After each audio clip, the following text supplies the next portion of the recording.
Herinandro vitsivitsy hahatongavan'ilay fivoriana lehibe ho an'ny tany mampiasan'ny teny frantsay dia efa eo am-piomanana amin'izany ny tompon'andraikitra samihafa raha ny fanazavana nentin'ny minisitra eo anivon'ny fiadidinan'ny repoblika amin'ny sahana ny tetikasa ny filoham-pirenena efa vonina hatrany amin'ny 700 any ho any ny fiomanana ao amin'izany raha ny fanazavany ity minisitra ity ary tombony ho an'ny Madagasikara iray manontolo ny fandraisana izany.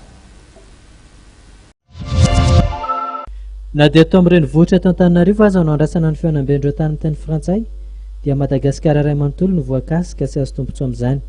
Raha nambara minisitra anivon'ny repoblika amin'ny sahana ny tetikasan'ny filoham-pirenena androany dia anisany azony tombony amin'ny fitsidiana ataon'ireo vahiny ihany koa ireo faritra maro toy ny any Antsirabe sy Nosy.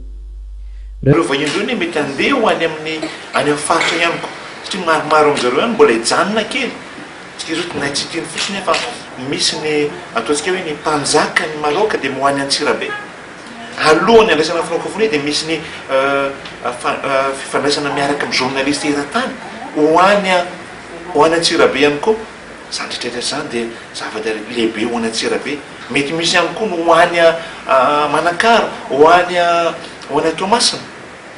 Anentan'izay dia hitondra an'ireo filoham-pirenena ireo na hitondra an'ireo vahiny sasany izay miaraka aminy hijerany na ho an'ny Nosy hijerany Madagasikara. Eo fandraisana ity fihaonana goavana ity dia nanambara ihany koa ny minisitra androany fa efa vita hatramin'ny 900 ireo fotodrafitrasa rehetra andraisana izany fivoriana tampony izany.